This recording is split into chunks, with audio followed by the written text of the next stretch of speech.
All right, a lot of news tonight. Hannity Watch on the rise of socialism, and this is real in this country. Now, while President Trump continues to deliver victory after victory on the economy, near record low unemployment, especially for demographic groups in this country that have not gotten the chances that they deserve. That means record low unemployment, African Americans, Hispanic Americans, Asian Americans, women in the workplace, youth unemployment. Look at this, rising wage growth. Democrats like Congresswoman Ocasio-Cortez remain defiant. They continue to push what are their radical visions for America's future that will guarantee poverty. Higher taxes, maybe as high as 70%, mandated climate shaming, and apparently even telling you what to eat. Not making it up. Take a look. Listen, we got to address factory farming. Maybe we shouldn't be eating a hamburger for breakfast, lunch, and dinner. Like, let's keep it real. Slow down. But we have to take a look at everything, and what we need to realize is that climate change is about every choice that we make in our lives. If you make more than $10 million in 1 year, your $10 millionth and $1 gets taxed at 70%. And it really comes down to the question of, isn't 10 million enough? Like, when does it stop? Yeah, when it's too much, right? money, too much. Like, Ever noticed how generous Democrats, the new extreme radical Democratic socialists are? They're so generous with your money. How much, by the way, they want to control your life? Well, I'll give the Congresswoman credit. She actually comes out and says how radical she really is and has a lot of supporters, even openly now, almost 100 congressmen and senators. Now, she wants to tell you what to eat, mandate how much money you're allowed to make before she takes more of it. Of course, she wants a 70% top marginal rate. And, of course, Ocasio-Cortez is just one of several new radicals making up this new extreme Democratic Socialist Party. Don't forget about Michigan Congresswoman Tlaib, who recently called to, quote, impeach the MFer, Trump, just hours after being sworn into office. Take a look. When your son looks at you and says, Mama, look, you won, bullies don't win. And I said, baby, they don't, because we're going to go in there and we're going to impeach them. They recently got together with Congresswoman Omar and downplayed the whole thing and are actually embracing their unhinged extremism. Go team. Rashida got into a little bit of trouble for saying a boo-boo word. Oh, basically a word we say every 5 minutes on our show. I sent her a text and I was like, don't worry about it. Like this, I mean, who cares? No, it's honestly, that's saying that guy. Yeah. Like the double standard in that is that guy never gets in trouble for all of the boo-boo words he That's uses. right. Is there a lot of double standards around here? I have a beef with almost everyone here because there's a lack of courage. Right. And it seems like we're all radical because we deeply care about the people that we represent. And There's a lot here they don't get. Sure, the vulgarity is what it is and pretty outrageous, but it was the reckless way they talk about impeachment, which is obviously serious, a specific process of which there is no basis for. And remember, as crazy as the over-the-top as this behavior is with these new lawmakers, they have real influence. They are part of this hard left turn among 2020 Democrats, totally out of balance and out of touch with everyday Americans. For example, Elizabeth Warren is now saying that her, quote, wealth tax. Now, that means a new tax after you already paid your taxes. If you manage to save money, well, it's just a big down payment on the Green New Deal and free child care. Don't forget about Champagne socialist Bernie Sanders, who has now agreed to sign a pledge affirming he will run as a Democrat. Why shouldn't he? He's the one that first pushed these radical extreme ideas, free health care, free college, huge entitlements, that now the party's just embracing his socialist utopia.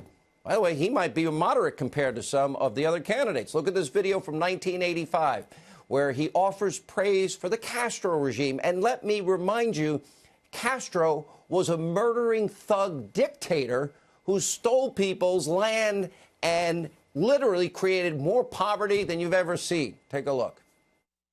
I recall way back in, 1961, they invaded Cuba. And everybody was totally convinced that Castro was the worst guy in the world. All the Cuban people were going to rise up in rebellion against Fidel Castro. They had forgot that he educated their kids, gave them health care, totally transformed the society. Not to say that Fidel Castro or Cuba are perfect. They are certainly not. But just because Ronald Reagan dislikes these people does not mean to say that the people in their own nations feel the same way. Looks like a former 60s hippie turned professor. Sounds like the senator could use a Hannity history lesson about human rights abuses, censorship, and economic disaster of Cuba and murdering rage of innocent people. And it's not just Cuba. We're watching this now unfold in real time, this far-left agenda playing out in Venezuela, where free leads to famine and socialism leads to suffering. They have food shortages and violent, constant chaos. Look at this footage. Venezuela's Maduro is actually stopping aid from reaching his own country. Let me ask a question. Well, how many people are fleeing capitalism? Not a lot. How many people are fleeing from America to Venezuela? Free market capitalism works, the greatest wealth creator in the history of man. And we see socialism failing time and time again throughout history. All right, joining us now for reaction, author of The Case for Trump. He's with the Hoover Institute, Victor Davis Hanson, one of my favorite writers. You wrote such a great column about the failed coup. But I want to ask you about this. I'm going to give you a litany, and then I'm going to let you go. We're going to redo every home in America, eliminate cars, the combustion engine, planes, and 70% tax, then a wealth tax if you save a few cents after it, and guaranteed job with a guaranteed wage, family medical leave, guaranteed vacations, guaranteed retirement, guaranteed college, guaranteed healthy government food, guaranteed housing, guaranteed health care, but not private. You can't have that. And even if you're unwilling to work. Okay. You are one of the greatest thinking conservative minds in the country. What does this lead to? Well, you know, in history, it's kind of frightening because we get these left-wing revolutionary cycles in antiquity, 18th century France, 19th century Europe, where people become entirely, you use the word unhinged from reality. And so each revolutionary position within 24 hours or a week becomes passé. So Bernie Sanders, remember, Sean, he was edgy when he used the word socialist. Now socialist is not radical enough. That green agenda of Al Gore seems passé compared to the new Green Deal. We were, not too long ago, we were talking about how much of a wall we should build, and there was an opposition between Democrats and Republicans, and then it was whether you needed a wall. Now Beto wants to tear down the wall. And you mentioned the tax. We went from Obama 39, and then we went to 70, and then 90, and then a wealth tax.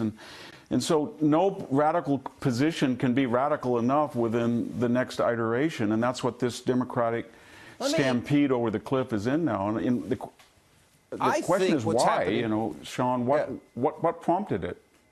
So New York, New Jersey, California, Illinois, all these heavily regulated, high-tax states, they're losing massive amounts of their population. Less than a decade, they lost 1 million people in California. And I view that as a preview of coming attractions. Because if they do what they're saying they want to do to the country, like Andrew Cuomo is a $2.3 billion shortfall because he taxed the rich, taxed the rich, taxed the rich, and the rich are leaving. Will they leave the country? Yeah,